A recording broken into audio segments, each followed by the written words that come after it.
Good afternoon, and thank you so much for taking time to listen to the Beekeeping for Newbies podcast. My name is Jeff, and I'm going to be your host throughout your beekeeping journey.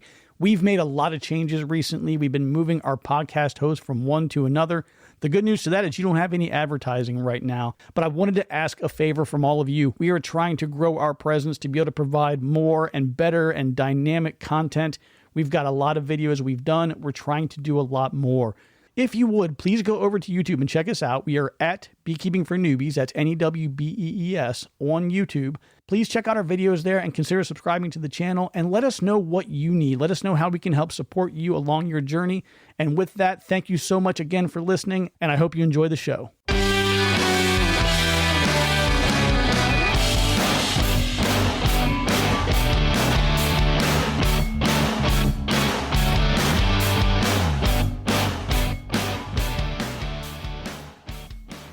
Hey everybody, good morning, good afternoon, and good evening. Welcome to Beekeeping for Newbies. Thank you so very much for taking the time to listen. I do appreciate you. And as always, feel free to reach out, Jeff at beekeepingfornewbies.com. That's NEWBEES.com. Well, folks, today is not just episode 118 in the news, number 25. This is a special episode. We have a couple of guests with us today who have been rambling like crazy on the mic. I couldn't even get the button pressed to get things started here today. And now they're probably going to get all quiet. But ladies and gentlemen, I have Elizabeth and Phoebe. Ladies, how are you today? We're home for Thanksgiving, y'all. Yeah. Okay. It's going good. Thriving, surviving. Okay. Ready to do some apple pieing.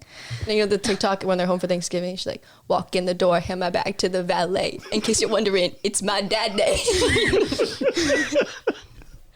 You guys are killing me. Okay. Well, so we do have 5 articles for you today that we're going to review, and we'll get into those in just a second here. We've got Leah here. Leah is the oldest daughter. Bird, do you want to start this off? Leah! No? Leah. I didn't know we were doing that. No, please cut this out. Please cut this out. No, we're not going to do it. Okay. I didn't know what we were doing. No, okay, anyway. So we've got 5 articles. Leah did not want to join us today, so I can see her. I'm looking at her right now, and she does not want to join the rest of the crew here. But we've got arguably the best people here anyway. Ooh. Oh. Be nice. Oh, wow. Be Okay. nice. Oh, well A played. little bit of bee humor. There's more where that came from. What is a bee's favorite sport? I don't know, Phoebe. Phoebe, what is a bee's favorite sport? Rugby. Did not land. Oh, Lordy. Okay, do we want to get into some articles, or do you guys want to talk about something else before we kick it off here? Where are we at? I think we can get into the articles. Yeah, articles. Yeah. Articles of Confederation. You know, that sounds awfully tasty during this holiday season. The Dove chocolate. Okay. Article number 1. We're going to pass this over to Phoebe. Phoebe, what do you got? Do I just start reading it? Well, yeah, that's what we do. Preferably in an Irish accent. So this first article is coming to us from Scotland, and the title is Bumblebee Numbers Soar as Barley Gives Way to Nature in Perthshire. Within 2 years, the bare soil and stubble on 90 acres in Denmark Field has been naturally colonized by 84 plant species. The rewilding of former arable farmland in central Scotland has led to the dramatic rise in bumblebee numbers. Denmark Field, a 90-acre site overlooking the River Tay north of Perth, was used for growing barley until its owners decided to allow restoration of the habitat 3 years ago. The charity Rewilding Denmark Field has recorded a huge increase in pollinating insects between 2021 and 2023. Only 35 bumblebees were counted when some of the fields in the 90-acre project were barley monoculture. By 2023, after only 2 years of rewilding, this increased to 4,056 bumblebees in the same fields, an 11,500% increase. Weekly pollinator surveys show that the diversity of bumblebee species has doubled to 10 since nature was allowed to take its course. Ellie Corsi, an ecologist with the Rewilding Project, said, letting nature lead has had a massive impact. Within 2 years, the bare soil and barley stubble was naturally colonized by 84 different plant species, and this superb variety of plants attracts thousands of pollinators, she said. Many of these plants, such as spear thistle. Jesus. Why? Tell me why. Many of these plants, such as spear thistle and smooth hawksbeard, are sometimes branded as weeds, but they are all native species that are benefiting native wildlife in different ways. She added, due to intensive arable farming and decades of plowing, herbicide, and pesticide use, biodiversity was incredibly low in Denmark Field. Wildlife had largely been sanitized from the fields, and rewilding the site has had a remarkable benefit. Liz Myhill, a resident, said that it was incredible to see how much has changed in such a short span of time. Okay, so I think we kind of got the gist of what's going on there, Phoebes. Nice work. Bert, what do you got? Any observations on this one? My observation was their use of 11,050% or 500%. 11,500%. They gave a 11,500% increase, which is a good way to use statistics to make numbers sound bigger, because it's percent increase rather than percentage point. Don't put this on there. Due to intensive arable farming and decades of plowing, herbicide and pesticide, biodiversity was incredibly low. Okay, very interesting. Okay, well, let's move on to the next article here. I don't know, my voice just cracked there. That was exciting. Okay. This is coming. Let's move on to the next article. Thank you. We start crying. My sister had a baby. That article is just so moving. Do the shrimp thing. Do the shrimp thing. And my sister had a baby, and then I took it over because she passed away, and then the baby lost his legs and his arms, and now he's nothing but a stump. But I still take care of him. So what is that from? True story. What's that from? Take care of him with For my some wife. context? Shark Tale? I don't know. Shark Tales. Shark Tale? Okay, I just wanted, because somebody's going to hear that and be like, what in God's name was going on there? Hear that? Yeah, they're going to hear that. They're going to listen, and they're going to hear that. You keeping that in? Yeah, of course we're going to keep that in there. It's real. It's authentic. It's real. Okay, next article is coming to us from AOL. Why bees do the waggle dance. Now, if you haven't seen it, please go to the our YouTube channel. It's just at Beekeeping for Newbies, which while we're on that subject, thank you all very much. We just broke 1,000 subscribers. I want to thank you for that. I really appreciate that. Woo! Oh, wait. We got to... Okay, so... but anyway, if you check that out, there is a short on there, I think, that actually shows what the waggle dance is. If you've never heard of this before, it's just a dance that bees use to communicate. And we'll get into this article and talk about it right now. Honeybees are incredibly social insects. They live together in big groups with other bees in organized societies that scientists call eusocial, which means every bee has a job to do. This could be caring for larvae, gathering food, cleaning the hive, or many other jobs. Because of this, it's essential that bees know how to communicate with each other. The above video, which of course all these articles are going to be linked on the Beekeeping for Newbies homepage under the In the News section, so you can go and actually watch this video yourself if you'd like. The above video shows a fascinating look at the behavior of a colony of bees in their hive. One bee performs a little dance where she walks in a circle, then does a wiggle, and walks in the opposite direction, repeating her wiggle. Beekeepers call this the waggle dance, and it's how bees communicate to other bees that they have discovered a food source and where it's located. What is the bee waggle dance? Researchers have carefully studied bees' waggle dances and found that after finding a source of nectar, the bees return to the hive to share the knowledge of the food source. By releasing pheromones and completing the dance, the bee tells the others the distance and direction to where to find the nectar. The longer the dance goes on, the further away the flowers are. The angle of the waggle communicates to others which direction to fly. The bee also brings a sample along so the other bees know the smell and taste of the nectar. Interestingly, researchers have found that the dance does not appear to be instinctual. Instead, it's learned by watching other bees. This is what is known as social learning. In a study completed in 2023, scientists found that bees that followed other dancing bees did a much better job at communicating the location of the food source when it was their turn to dance. However, bees that hadn't had the same training struggled to correctly share both the distance and direction. They did, however, get better with some practice. So there's a bit more in the article. Like I said, it'll be linked, as we always do, on the homepage. Okay, next up, Elizabeth, is this you? Absolutely. All right, let's get there. Here we go. Coming out of Florida. Florida tree trimmer attacked by swarm of bees survives being stung more than 100 times. A Florida man survived a swarm of bees and a 30-foot fall during a recent tree trimming job. It happened to John Christian, a Brevard County man who was working a job last Wednesday. Christian said he hit a beehive during a post-hurricane tree trimming job in Citrus County. They just came straight up at me and I couldn't get them off of me, he said. Christian said he accidentally hit a switch and that got him stuck in his bucket truck as the bees kept stinging him. I just started hollering help and somebody said jump, so I took off out the side of the machine, he said. I fell 30 feet and I hit the roof and then rolled off the roof to the ground, and the things just kept coming at me. Christian not only survived the vicious bee attack, but the fall as well. The rest of his crew pulled him away from the swarm and rushed him to the hospital. I had no broken bones, no internal bleeding, he said. They treated me at the hospital. It's a miracle because the swelling went away. He was stung about 120 times, nearly half of them on his head. Christian also said he has a bee allergy that he's known about since he was a teen. According to the beehive guy, when he got here to remove them, he told me, so many of these stories end up in tragedy, Christian said. Grant Thomas, a bee removal worker in Polk County, believes these weren't European honeybees that nearly took Christian's life, but killer bees. Their comb throughout the whole thing was extremely dark in color. There was no honey on it whatsoever, Thomas said. Typically, whenever you get attacked by bees, or should I say stung by bees, you've got 3 or 4 stings. You don't get hit hundreds of times. and they were just in his hair and just all over him. Christian said he is grateful to be alive and thankful to his coworkers for quickly removing him from the life-threatening situation. The doctor said that I either had superhuman strength or I'm the luckiest person in the world, but whichever case it is, stop and play the lottery, he said. Christian went home from the hospital Friday afternoon. He said he's already ordered bee suits in case his tree trimming crew encounters another angry swarm. Now I have to ask, they used the word swarm in here multiple times. Is this what you would define a swarm as? So that's actually a great question. And this kind of drives me nuts a little bit, but I know we've talked about it many times before, especially when this subject comes up.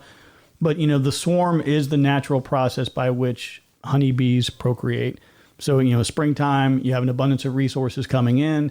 Lots of new workers are being born and emerging, and you just have this massive explosion in the size of the overall colony. They run out of space inside of whatever the cavity is that they're making as a home, whether it's inside of a tree or inside of your beehive in the backyard, and they're going to swarm. So that is the process. A group of bees leaves with the original queen, leaving behind queen cells to make a new queen. So now what happens is you have a scenario where a guy is not dealing with the swarm. He is in a tree attacking their home, and they're going to become defensive. So now the guy, so this is great. This is fun. So now the guy, and that's about all today. so now the bee guy shows up and he takes a look at things and he says, well, you know, this is probably Africanized bees, or, you know, as he referred to them, killer bees, because there was no honey stored in there yet. Well, that doesn't necessarily mean that it wasn't a regular hive that was just low on resources. Maybe they hadn't been there long. There's a lot of reasons why there may not have been honey, but he's definitely correct in saying that Africanized bees do have a tendency to swarm more often, which means they would have less resources in the hive. So that would explain why there would not be as many. But this, to me, is not a situation where bees went out and sought the person and attacked them like is common with, you know, killer bees or Africanized bees. This was somebody actually destroying their home, and they're always going to defend their home. So I think that, again, the terminology here needs to change in some way, because I don't want people to fear honeybees. I cannot tell you how many times I've done it myself, seen videos of people doing it where you're doing an inspection and you either have no gear on or minimal gear on, and the bees are 100% fine with you being there doing what you got to do. Fun story about honeybees. I got lunch with my friend the other day, and there were all these wasps around us, like 3 or 4 of them. They kept landing on our food and on the table, and I said, if only it were bees. I can handle bees. I can't handle wasps. So they called my bluff. The wasps left and 4 bees showed up, and I was still a baby about it. A baby. Okay. I think the bees were right in their reaction to somebody coming at them with a weed whacker, chainsaw, whatever it was. Well, I mean, this was full on chainsaw cutting the tree down. Yeah. Like, they can write a horror movie about it. It was a dark and stormy night for the bees, and all of a sudden a man came at them with a chainsaw. Okay, easy. All right, so we're 3 down. We're coming to the next one. Phoebes, this is going to you. Oh, what do you mean, oh no? It's easy. Oh no, wait. We gotta get the Tel Aviv. We gotta get the pronunciation here. Go ahead, get ready. Go ahead. Okay, so this next article is from Israel, and it's titled "Bees in Tel Aviv Get a Rehome." In partnership with volunteer bee relocation group Magen Dvorim Edom. We had to get a little help with the pronunciation there. So that's what Google Translate says is the name of it. It's MAGEN space DVORIM space ADOM. Magen Dvorim Edom. Not sure if that's right, but anyway, Phoebes, have at it. The Tel Aviv-Yafo municipality is dedicated to keeping its pollinators buzzing. Now, folks, I'm just going to tell you, if you're going to be a bee, you're going to want to do it in Tel Aviv after reading this article. That's because... Oh my gosh. Hidden Valley Ranch party in my mouth. Well, I'll tell you what, if we're able to get this pulled off, that really can get me out of a couple of jams. Get me out of one jam. I'd put it on a burrito. It's not just for salads anymore. Okay, let's get back to the article. Here we go.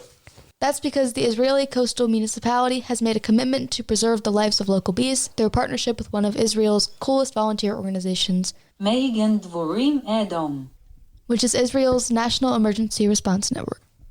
They operate a special hotline which dispatches a bee relocation expert to move swarms of bees that have made their way into pesky places. When trained volunteers arrive, the first order of business is to find the queen of the hive and then move the whole clan somewhere else that isn't your back porch or car window, a professional hive, a hospitable home, or some other natural habitat. This is precisely what the Benatar family did in early November when 23,000 bees chose the balcony of the family's Tel Aviv apartment as their new place to live, laugh, and buzz. After a quick call to the organization, the entire hive is relocated to one of the dozens of bee nesting boxes that the municipality has set up as part of its efforts to preserve its pollinators. The municipality does not carry out bee extermination. When a report of the bee swarm is received, we first assess and see how it can be saved, explains Yuval Shev, the municipality of Tel Aviv Yafo's coordinator for animal communities and biodiversity. So far, in all cases brought to our attention, we have always found a solution that preserves the bees' lives. This move is certainly wise, considering how important bees are and how they seem to keep dying every time you look away to check your watch. That's great. They don't kill the bees. Yeah, that's pretty great. That is great. That's wonderful. So guys, what you don't see on the back end here, because we are doing a little bit of editing to make sure we get this cleanly done. I'm laughing because I'm seeing the exact same stuff that I go through every week when I'm reading an article. And sometimes it takes me 15 times to get through one sentence. It's a little frustrating sometimes, but I'm glad you guys get to share my joy and my fun and my experience on that one. It's all part of the Thanksgiving joy. All part of the Thanksgiving joy. Amen.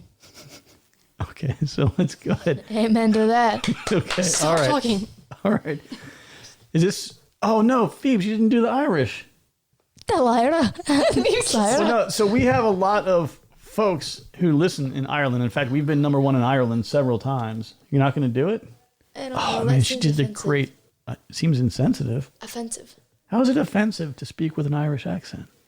Okay, here's what I want. If you're listening in Ireland, what I want you to do is send me an email or go to our Discord room, and I want you to let me know if Phoebe were to do a Bees in the News episode and she was reading with an Irish accent, because she does a really good one, would that be offensive? That you can let us know on that one, and we will follow up. Okay, Bert, it's all you. Go. I don't know where this one's from. Where is this one from? There's a little thing right here. Florida. US.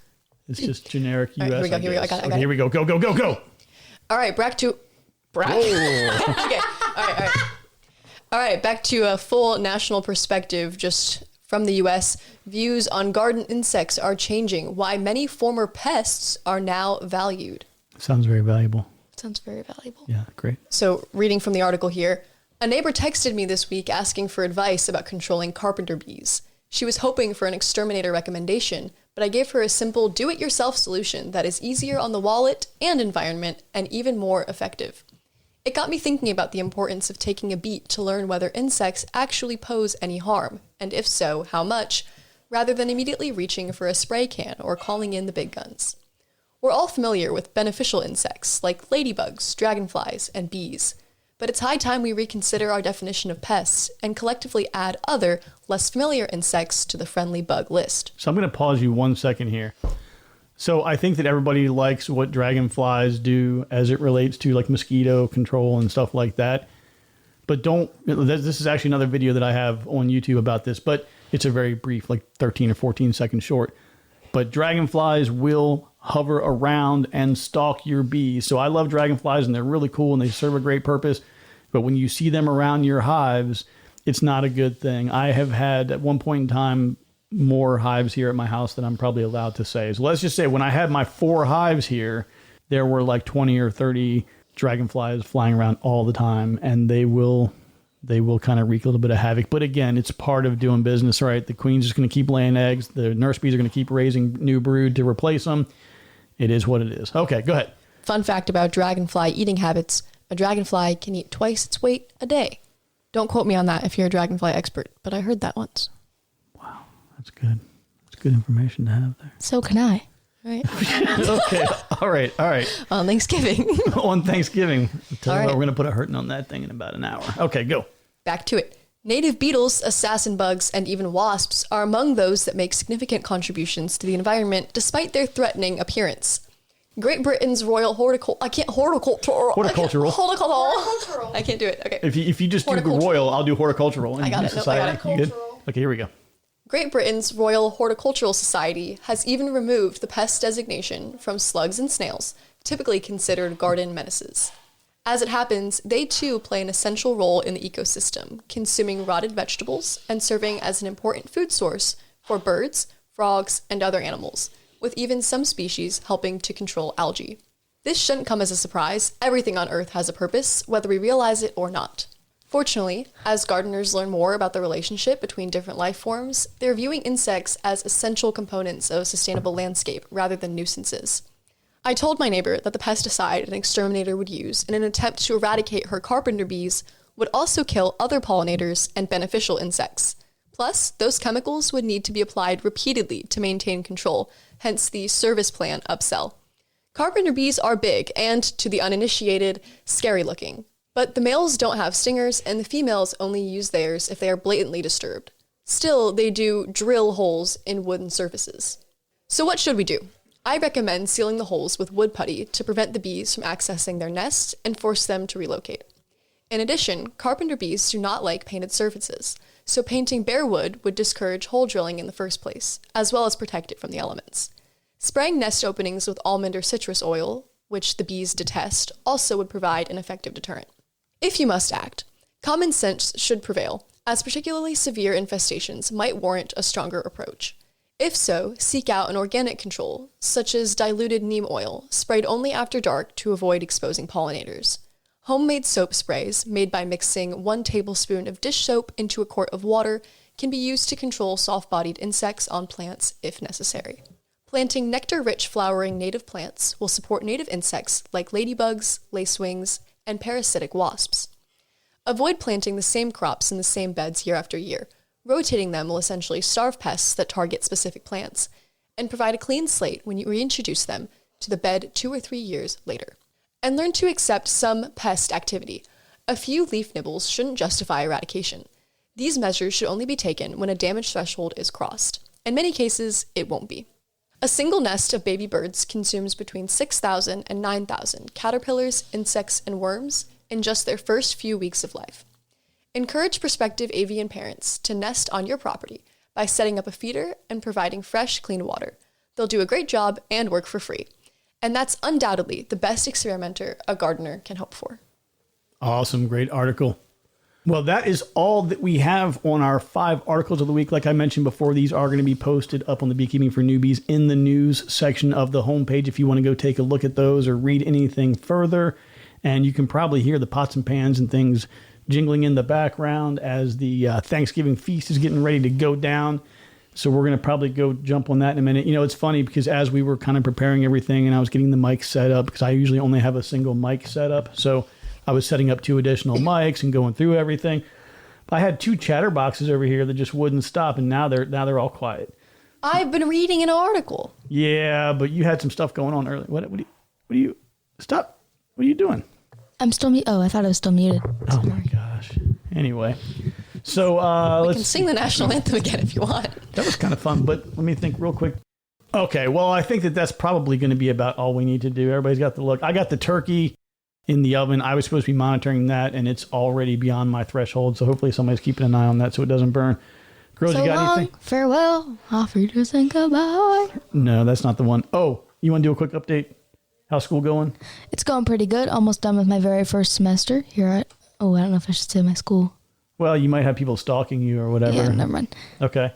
It's going pretty good. I'm enjoying my first semester, although it's almost over, so I am going to kind of miss, some of the classes, but I'm excited to see what next semester holds. So while we have a quick break, tell us what happened. I want you to tell everybody the story you told me yesterday about the class you had the day before. I guess it was literally yesterday, right? Yeah, it was yesterday. Yeah, tell this story. This is interesting. Actually, it was Tuesday. Okay. So it's the day before break starts, and I have a 9:30 statistics class. So I walk into the building, and I walk into my classroom, and the teacher is there by himself. So I walked in and sat in my usual spot, and he was like, "Hello, good morning." And I was like, "Hi, is there class today?" And he was like, "Yep, there is." And nobody else showed up. So I was on my own with the teacher, and so he went ahead and canceled class then, right? No, he did not. He did the entire lecture just for me. And it was very awkward. Way to be an academic weapon. Thank you. Nice, well done. Okay. And then another girl walked in 45 minutes late, proceeded to ask if we had class, and then sat down with me. So that's great. That's funny. I can sort of see both sides of that. I can see him basically being, hey, class is on, we're doing it, and holding everybody, accountable and responsible. And then I can also see, what I mentioned before, if you were an hour away and you were commuting into class and you made that hour drive And then he says, oh, I will go ahead and cancel it since nobody else is here. And you're like, really? So I just wasted 2 hours of my life driving back and forth. All right, Bert, what do you got for me over there? So you are in year number 4. Senior year. Senior year. Tell us all Fourth about it. year. Fourth year. Yes, I am. I'm actually loving it. I am obviously very busy, taking a lot of classes, working, involved in a lot of different clubs, but it's really nice to have such a flexible schedule this semester. I actually only have synchronous classes 3 days a week. So the rest of it, I can be very flexible, decide how to distribute my time to make sure I'm prioritizing not just academics, but also prioritizing things like my last year living with my roommate, who is a good friend of mine, seeing other friends, family. It's been a really great semester so far. Very, very cool. Very cool. Did they fix the roof yet? No. Okay, this is a whole separate story. But I got an email from her like, hey, I've got this leak in my closet. And she sends me a video. I have an actual video of, like, you can hear water leaking. So she sends it to the management company and says, hey, listen, this thing is leaking. And they're like, oh, yeah, that's just probably just some water moving through the pipes or whatever. And I'm like, no, that's not the vent pipe letting out air. That is actual water from rain. Like, this thing apparently only vents when it's raining, I guess. So anyway, I'm not going to go into how I completely lost my mind, but I definitely lost my mind on the people who run the thing over there. I maybe went a little too far. Who knows? Okay, so the apartment or the place has not had the roof fixed. Everything good with the other 2 young ladies? Oh, my roommates? The roommates. I don't want to go by name. I don't have their expressed written consent to give their names. So. Oh, yeah. They're great. Okay. Any parting words anybody wants to throw out there? Anybody gonna? No, nothing? I just want to say I hope everybody has a very happy and lovely Thanksgiving. Happy and lovely. Ditto. Good times. And that I'm very thankful for you guys. Stop. So we're probably going to have Pete on next week. He has a great... Pete Davidson? I love Pete Davidson. No, not Pete Davidson. Wait. Sorry, hang on. If anyone is listening and you know Pete Davidson or you have a connection to Pete Davidson and you want to get him on the podcast, I would not be opposed. We will also accept Harry Styles, Niall Horan, Zayn Malik, Louis Tomlinson, or if you can bring him back, Liam Payne. Oh, wow. So, so hold on. I think... what was the first one on the list you mentioned? Oh, so is it Pete Davidson? Isn't he like the unattractive guy from Saturday Night Live or something like that? Or where? He has a lot of tattoos, but I heard, I haven't fact checked, I heard he got the tattoos on his arms removed. Very unattractive. No way. How do you get? He's not For a movie? Not I don't know. He's not a good looking guy at all. It's the vibe. Like I can see with like Niall and Harry. Like I get that. Those are good looking dudes. But like Pete Davidson's not. I just think he's funny. He's funny. It's okay to be funny, but he's not good looking. So who's Pete? Who's going to be on your podcast? So it's Pete. He makes these holiday treats, and no, it's an old SNL skit. So anybody who's an SNL fan, you can go look that up with Alec Baldwin. But him and Anna Gasteyer, they're going to be guests on next week. All right, I think we're going to stop rambling. Any parting words? We got yours, Phoebe. Bert, anything else? Okay. No, I'm thinking. Oh, sorry. Well, while you're thinking, I'm going to go ahead and go. So everybody, again, I know I didn't think we were going to get back together before Thanksgiving, and this is actually Thanksgiving Day. So happy Thanksgiving to all of you. Thank you so much for taking the time out of your day to listen. It means a lot to me. I hope you enjoyed the Bees in the News segment this week. It's something that I've been doing kind of back and forth. I had it going steady for every week. And then I had a couple people that said, yeah, I'm not really into it. A couple people said, I love it. Hard to find the right balance on here. So we're going to bring it in here and probably do something every other week or a few times a month, or we'll figure it all out. But I'm done. I'm going to pass this over to Elizabeth to wrap things up here for us. Go. I would like to shout out my friend Sam, who claims that he listens to some of the podcasts. So let me know if you're listening. Okay, great. Friend. My good friend, my buddy, my pal. All right, everybody. Well, that's all we got. Take care. Be kind to one another. And remember that I love you, and there's nothing you can do about it. We'll talk to you soon.